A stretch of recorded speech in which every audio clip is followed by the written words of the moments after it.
All right, we're here in the 2025 Nova from Coachman. We're going to go over the controls for everything. This is basically just an overview. I use these controls in a lot of the other videos on the individual components themselves. So we got your inverter and charger, the awning extend retract switch.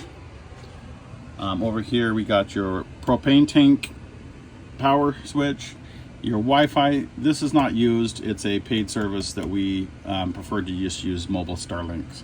They're a lot more reliable and work in remote areas. Your tank heater is only going to be used when you're in the winter time and you're below 30 degrees for an extended period of time. This is the awning power switch. And then your battery main power switch for the RV. You'll just leave this on during your vacation. That's for storage. So the Truma is going to be your water heater, your furnace, and your air conditioner.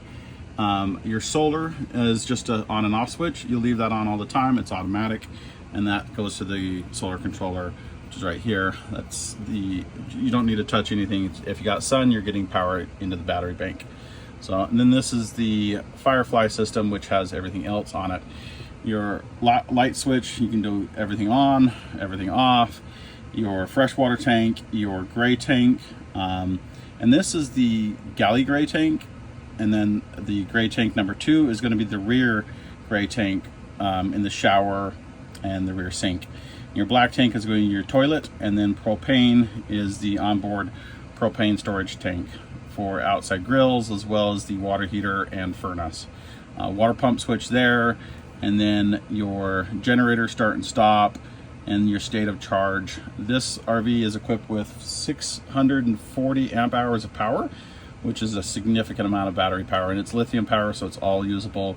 Under the state of charge, it gives you a significant amount of information in your daily usage, all the way down to your hourly graphs. So a lot of information, makes it really easy. And then this one has an onboard inverter that is a 2,000 watt inverter. So it'll basically run everything off the batteries for your toaster, your hair dryer, any of your 110 appliances like your microwave. 2,000 watt is not adequate to run the air conditioner. So you'll either need to be plugged into shore power or run the generator. So again, the generator control is over here. So that's basically all the controls. There is another Firefly system in the rear. It has a bigger display, but it's the same information as the one up front. It's just in a larger format. So.